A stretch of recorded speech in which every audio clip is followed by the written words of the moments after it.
Hello students, this is our SST lecture and हम last lecture में हम chapter 4 read कर रहे थे SST का, दैट इज़ मेजर लैंडफॉर्म। ठीक है, हमने काफ़ी पढ़ भी लिया था ये चैप्टर कि कितने डिफरेंट टाइप्स के लैंडफॉर्म्स होते हैं। हमारे माउंटेन्स हो गए, plateaus, plains, deserts and river valley. ठीक है, हम माउंटेन्स के बारे में काफ़ी हद तक पढ़ चुके थे कि कैसे कैसे माउंटेन्स की रेंजेस होती हैं हमारी। ठीक है, अब देखो ये आपको पिक में भी दिखाया हुआ है, ये क्या है, हाई कॉनिकल माउंटेन्स की पिक है एंड ये है हमारी नॉर्दर्न प्लेन्स जो प्लेन एरिया होता है। और देखो इस तरीके के होते हैं हमारे प्लेट्यूज। देखो ये उठे हुए हैं बीच से कुछ ऐसे हैं। ठीक है, तो ये हमारे क्या होते हैं, प्लेट्यूज होते हैं। तो आज स्टार्ट करते हैं हम अपना chapter. Mountains region are less populated. Mountains में बहुत कम लोग रहते हैं। क्यों कम रहते हैं? This is due to unfavorable conditions such as harsh climate, difficulties in transportation, and it is not easy to build road and houses on the rocky and hard surface. अब इन्होंने ये बोला है कि जो माउंटेन्स पर बहुत कम लोग रहते हैं, पर कम लोग क्यों रहते हैं? ठीक है, क्यों रहते हैं कि एक तो वहाँ पर क्लाइमेट बहुत बेकार होता है, हार्श क्लाइमेट होता है वहाँ का, एक तो और फिर उनको डिफ़िकल्टीज़ होती हैं, ट्रांसपोर्टेशन फैसिलिटीज़ बहुत बेकार हैं कि हमें अगर कोई सामान है या फिर हमें खुद भी एक जगह से दूसरी जगह जाना है तो वहाँ ट्रांसपोर्टेशन फैसिलिटीज़ अच्छी नहीं है एंड वहाँ पर रोड भी नहीं बना सकते और वहाँ पर हाउसेस भी नहीं बना सकते, तो इसीलिए वहाँ पर बहुत कम लोग रहते हैं। Moreover a thin soil cover is not suitable for agriculture on a large scale. अब देखो वहाँ पर माउंटेन्स पर कैसी होती है, जो सॉइल की है बहुत थिन लेयर होती है, बहुत पतली लेयर होती है जिसमें हम खेती नहीं कर सकते। तो इसी वजह से वहाँ पर खेती भी नहीं किया। अगर वहाँ पर खेती नहीं होगी, मतलब वहाँ पर खाने के लिए हम कुछ ग्रो नहीं कर सकते, तो वहाँ पर लोग भी बहुत ही कम रहेंगे। ठीक है, अगर लोग खाएंगे ही नहीं तो फिर रहने का फ़ायदा ही क्या। ठीक है, even then mountains are very useful to us. अब देखो ये सारी चीज़ें बताई हमें माउंटेन्स के बारे में कि माउंटेन्स हमारे लिए क्यों यूज़फुल नहीं है, मतलब क्यों, कैसे हमारे लिए वहाँ पर रहना बहुत डिफ़िकल्ट है, पर फिर भी बोला हुआ है कि जो माउंटेन्स हैं हमारे बहुत यूज़फुल हैं। तो कैसे बोल सकते हैं हम कैसे यूज़फुल हैं? Mountains act as a barrier against hot and cold winds. Mountains हमारे एक सेफ्टी कवर की तरह सेफ्टी कवर की तरह हम एक्ट करते हैं, हमें ठंडी और गर्म हवाओं से बचाते हैं। Reverse originated from mountains provide water for irrigation and power generation. जो भी रिवर्स हमारी वो माउंटेन से निकलती हैं, ठीक है, जो माउंटेन से जो रिवर निकलती हैं उनसे क्या होता है, उन एक तो हमारी इरीगेशन फैसिलिटी होती है, मतलब जैसे हम उनको खेतों में हमारी पानी जाता है, और पावर जनरेशन, और उससे हम इलेक्ट्रिसिटी भी बनाते हैं। ठीक है, mountain slopes have rich thick forest and grassland. जो माउंटेन के जो स्लोप्स हैं, ऊंचे वाले एरिया होता है, वहाँ पर बहुत घने जंगल होते हैं और ग्रासलैंड होती है। ठीक है, mountains are rich in mineral resources. Mountains पर डिफरेंट टाइप्स के मिनरल्स मिलते हैं वहाँ पर। ठीक है, बहुत यूज़फुल मिनरल्स होते हैं वो हमारे लिए। ठीक है, many useful medicine plants grow here. और माउंटेन्स पर ऐसे प्लांट्स भी होते हैं जो मेडिसिन देते हैं हमें, जिससे हमें मेडिसिन मिलती है। तो बहुत माउंटेन्स जो है हमारे लिए बहुत यूज़फुल हैं। Mountain rocks are mostly use as a building material. जो माउंटेन्स पे जो माउंटेन की जो पत्थर होते हैं पहाड़ के, उनसे हमारे घरों में बहुत सारी चीज़ें बनाई जाती हैं। जैसे हमारे घर में ये लगता है ना, मार्बल पत्थर जो होता है, मार्बल लगता है, वो भी हमारा माउंटेन्स से ही उन्हीं रॉक से बनता है। ठीक है, they provide many valuable raw material like timber मिलती है हमें, रिबर एंड वुड, मतलब हमें बहुत सारा रॉ मटेरियल भी माउंटेन्स से मिलता है।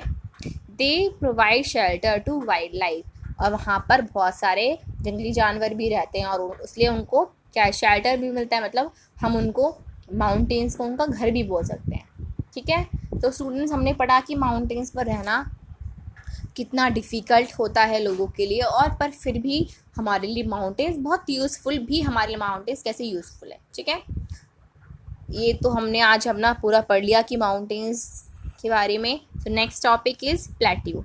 अब plateau is an area of highland. Area होता है मतलब लैंड से थोड़ा हाई होता है, थोड़ा ऊंचा होता है, usually consisting of relatively flat terrain that is significantly raise above the surrounding area. जो भी हमारा आसपास का एरिया है उससे उठा हुआ है। देखो ये आपको दिखाया हुआ है आसपास का एरिया ना, तो उससे उठा हुआ होते हैं ये वाला एरिया, देखो ये।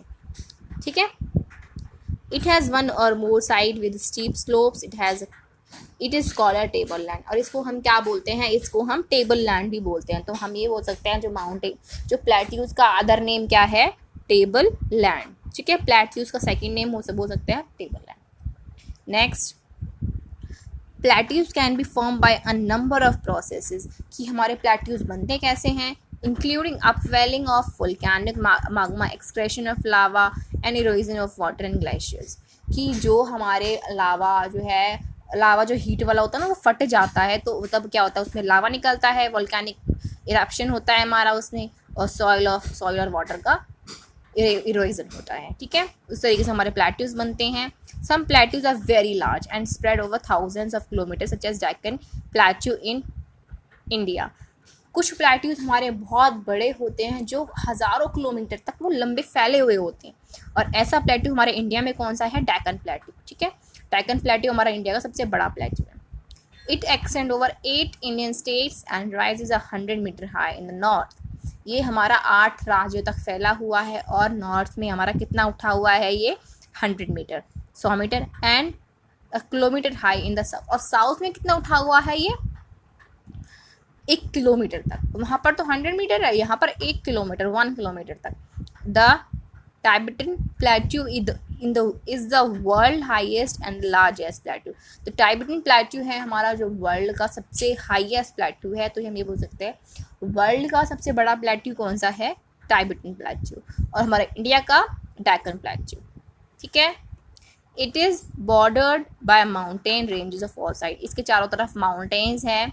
ऑलमोस्ट ऑल द कॉन्टिनेंट्स है प्लेट्यू, सारे प्लेट्यूज में हमारे क्या होते हैं, कॉन्टिनेंट में सारे प्लेट्यूज होते हैं। The surface of many plateau have deep canyon like a grand canyon in the Colorado plateau in USA, कि ठीक है, कुछ हमारे डीप होते हैं और कुछ बहुत बड़े होते हैं जो हमारे प्लेट्यूज होते हैं।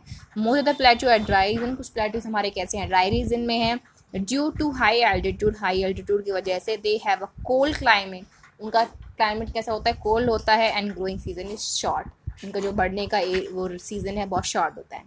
अब देखो हमारी इंपॉर्टेंस क्या है हमारी प्लेट्यू की।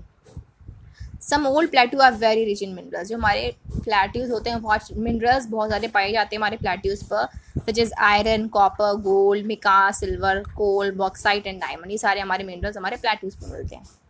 The waterfalls from rivers which flow through plateau can be use to generate electricity, जो वाटरफॉल होता है ना रिवर पे से जो प्लेट्यू के ऊपर आगे गिरता है, तो उससे हम क्या बना सकते हैं, हम हाइड्रो इलेक्ट्रिसिटी, वाटर से इलेक्ट्रिसिटी बना सकते हैं।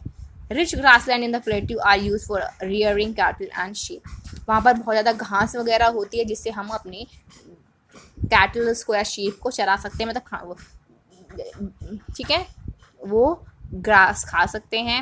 As a Deccan plateau is rich in black soil, वहाँ पर डेक्कन जो प्लेट्यू है वहाँ पर ब्लैक सॉइल बहुत ज़्यादा पाई जाती है। It is would for growing crops, और ये हमारे क्रॉप्स ग्रो करने के लिए बहुत अच्छी होती है। ठीक है, so students, thank you, this is all about today's video.